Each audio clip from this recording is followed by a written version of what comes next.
Banyak design, cantik-cantik, tapi dia manja. Ya Nan, ni soalan untuk orang yang first time beli rumah. Ada tak option yang sesuai? Macam takkanlah dia orang nak pakai yang high end punya terus kan?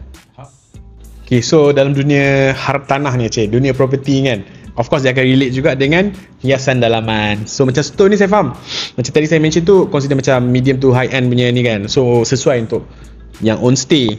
So saya faham untuk yang pembeli rumah pertama, bukanlah dia jadi penghalang untuk rumah tu nampak cantik, fully furnished. There's a lot of option untuk berganti jenis-jenis top ni kan. Contoh ada option yang murah, compressed marble, macam contoh let's say apa lagi, solid surface ataupun laminated. Tapi untuk tiga benda yang saya mention ni, dia ada pro and cons dia, price dia pun berbeza.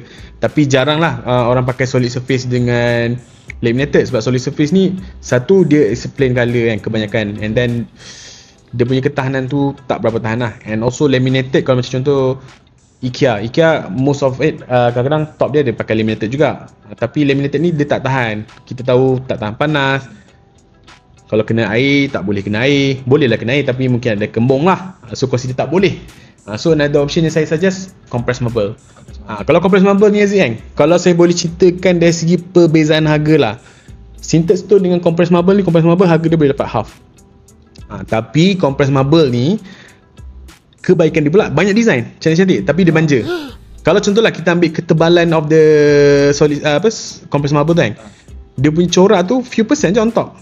So let's say lah kita nak buffing ke polish kan, dia mungkin boleh few times je apa kan, sebab nanti lama-lama bunga dia, effect dia hilang, pudar. So actually compressed marble pun okay. Tapi kalau macam setakat macam untuk property investor kan, untuk buat Airbnb, buat homestay, which is kita tahu mostly jarang pakai dapur lah, balik pun dia akan pakai BBQ pit ke apa kan. So tu another option lah.